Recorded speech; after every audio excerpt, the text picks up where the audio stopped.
Assalomu alaykum. Bizni kuzatayotgan bo'lsangiz, bu va ishlash bo'yicha 4-videoyimiz. O'tgan safar moslashtirish testini o'rgangan edik. Bugun bosh joy qoldiriladigan testlarni ko'rib chiqamiz. Bosh joyini to'ldirish testi oson ko'rinadi. Lekin aynan shu turda ko'pchilik xato qiladi.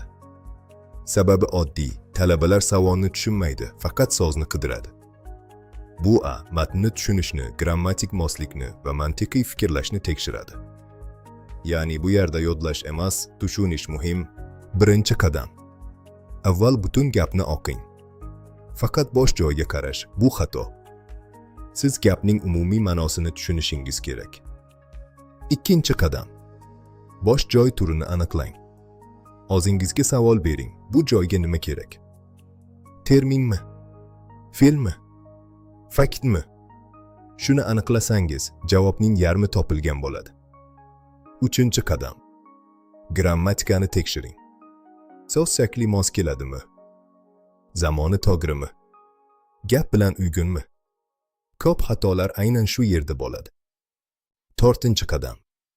Kontekstni ishlating. Agar bilmasangiz ham, gapdan oldingi va keyingi so'zlarga qarang. Ko'pincha javob gap ichida yashirinadi. Beshinchi qadam.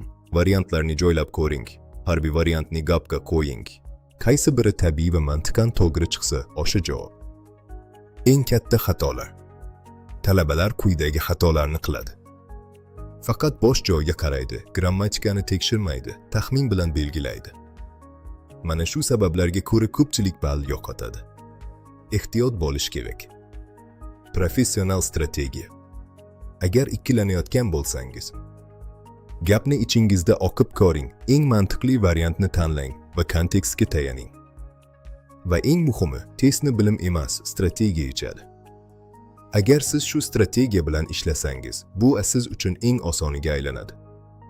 Keyingi videoda rost va yolg'on testdagi yashirin tuzoqlarni ko'rib chiqamiz.